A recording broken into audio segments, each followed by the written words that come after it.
ایک قول امام احمد بن حنبل کا بھی ہے، اس کو کئی آئمہ نے اپنی کتب کے اندر نقل کیا۔ حافظ ابن عساکر نے تاریخ مدینہ دمشق کے اندر اس روایت کو نقل کیا کہ امام احمد بن حنبل نے فرمایا خلافت نے سیدنا علی المرتضیٰ کو زینت نہیں دی بلکہ مولا مرتضیٰ کرم اللہ وجہ الکریم نے خلافت کو زینت بخشی ہے۔ تاریخ بغداد کے اندر بھی حافظ خطیب بغدادی نے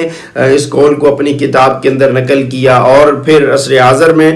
شیخ ابو زہرہ جو مصر کے بڑے مشہور شیخ ہیں اور علم کی دنیا کے اندر ان کا ایک بہت بڑا نام ہے، انہوں نے امام احمد بن حنبل کے اوپر، ان کی حیات کے اوپر کتاب لکھی، اس کے اندر بھی انہوں نے اسی امام احمد بن حنبل کے قول کو نقل کیا کہ امام احمد بن حنبل نے فرمایا منصب خلافت سے سیدنا علی المرتضیٰ کی جاہ و تمکن میں اضافہ نہ ہوا بلکہ سیدنا علی المرتضیٰ کی ذات سے خلافت کو تزئین و